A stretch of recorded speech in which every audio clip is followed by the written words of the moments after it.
Oh, no, she better don't. That is the new rap song by the Wu-Tang Clan. I saw it on Rupaul's Drag Race this week, and Milk left. Wah, wah, wah. I really liked him. I really liked that he was, different, other, and that he took some risks and he did it well. I also get the other perspective, the producer's perspective, which is it's still, he still had to give him glam, but he actually lasted longer than I thought he was gonna last. But he's gone, and I'm a huge RuPaul fan. I love him, boy, girl, glamazon, funny, serious. I think he's brilliant as a creative person, but I also think he's a brilliant businessman. And that show, they're upping the ante every time the production level gets higher, and I just love it. And the quality of celebrities that come on judges, and they get it. They get the serious aspect. They also get the camp aspect. I love the whole thing. But for those of you that don't know, he has another, not another, well, Wild Presents has a little YouTube show with him where he drives around in a Volvo, in a red Volvo, and he interviews different people. He's had Tyler Oakley, and he had his makeup artist, he had his costume designer, just different people. Henry Rollins was on it the other day. But speaking of other, he had John Waters on, and wow, that's my people right there. He said a lot of great things. For one thing, he hitchhiked across the country recently, which who does that? And he's coming out with a book about it called Car Sick, How Smart.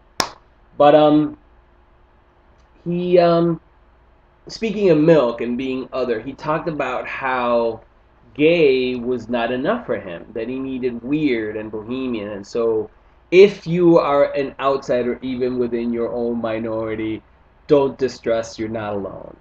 But I just thought that was great. The interview's great. Wow Presents does other things like a list of secrets. Check that out because she's hilarious, and she's trying to get a reality show. But speaking of television and reality, I got to comment a little bit on the Oprah Winfrey Network, and I know some of you may not watch it. I watch it because I feel like I love Oprah, and I also have mixed feelings about her. And she's I think that there's a need for what she's doing. There's definitely, because I'm into New Age and I read a lot of. Well, I'm a kind of a New Age burnout. I was really into it and then I burned out on it, and now I'm kind of the skeptic, grumpy New Ager. But I'm in if I feel that I do follow it. I do follow it. But she has this show called Super Soul Sunday, and in it she interviews different, mostly authors, and she had Gary Zukov this Sunday, and he wrote a book called The Seed of the Soul, and apparently it was life changing for her, and she had him, I don't know, a record breaking number of times on the Oprah Winfrey Show. And I guess they were having an anniversary of the book, and they were discussing the book. And sometimes I feel like these guests come on because it's Oprah, and every time they come on, they're gonna sell a million more books.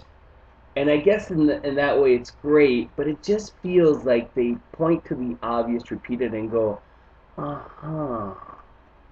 And sometimes I feel like she herself is like, tell me something new. I got a whole network. Tell me something new. And it's irritating to watch because I just feel like sometimes they're a little bit full of shit.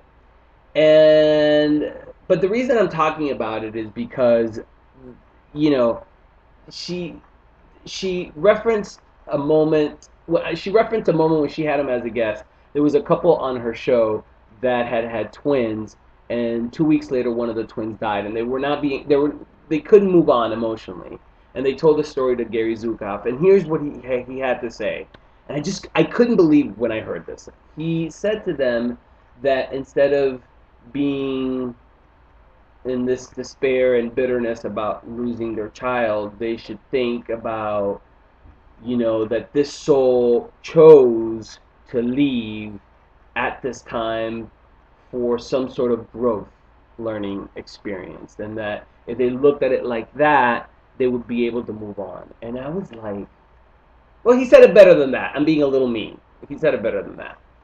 But when he said that, I was like, what? I felt like I should write a whole treatment and send it to Oprah Winfrey for a show proposal and call it Shit Happens. Sometimes shit happens. You don't know why it happens, and you just need to take it in, cry a lot, go through your grief, and then look at life again and look for beautiful things. But to come out with that bullshit explanation, I was just like, what?